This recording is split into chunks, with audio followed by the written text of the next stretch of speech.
శ్రీమద్ భగవద్గీత 4వ అధ్యాయము 34, 35, 36, 37, 38 శ్లోకములు. తద్విద్ది ప్రణిపాతేన పరిప్రశ్నేన సేవయా ఉపదేశంతి తే జ్ఞానం జ్ఞానినస్తత్వదర్శినః. తత్వవేత్తలకు ఆత్మజ్ఞానులు నీకీ జ్ఞానమును ఉపదేశించగలరు. వారిని ఆశ్రయించి సేవించి వినయముతో అడిగి దీనిని తెలుసుకునుము.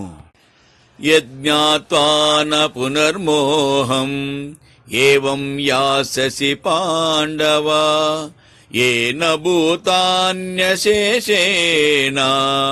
ద్రచ్యస్యాత్మన్యతో మయీ. పాండుకుమారా, ఈ జ్ఞానమును తెలిసికొనినచో నీవు పునఃమోహమునకు అగ్గము కావు. సమస్త భూతములను మొదట నీయందును తదుపరి నాయందును చూడగలవు.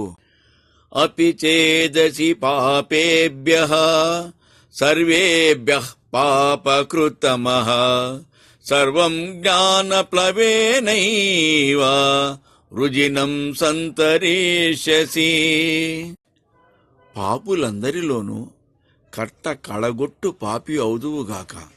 అయినను ఈ జ్ఞానమును ఓడతో పాప సముద్రమును అవలీలగా దాటుదువు.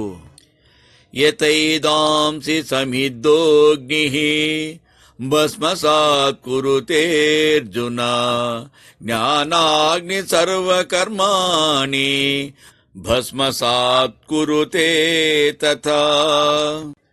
మంటలు మండెడు అగ్ని కట్టెలను బూడిద చేయునట్లు అర్జున, జ్ఞానాగ్ని కర్మములనన్నింటినీ భస్మీపటలము చేయగలదు.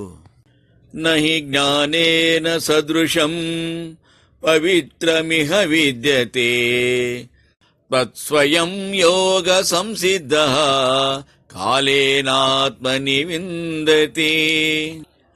అర్జున, జ్ఞానమునకు సమానమైన పవిత్రకర వస్తువు మరియొకటి లేదు. యోగమున సిద్ధి పొందినవాడు కాలక్రమమున స్వయముగా దీనిని బడేయగలుగుచున్నాడు.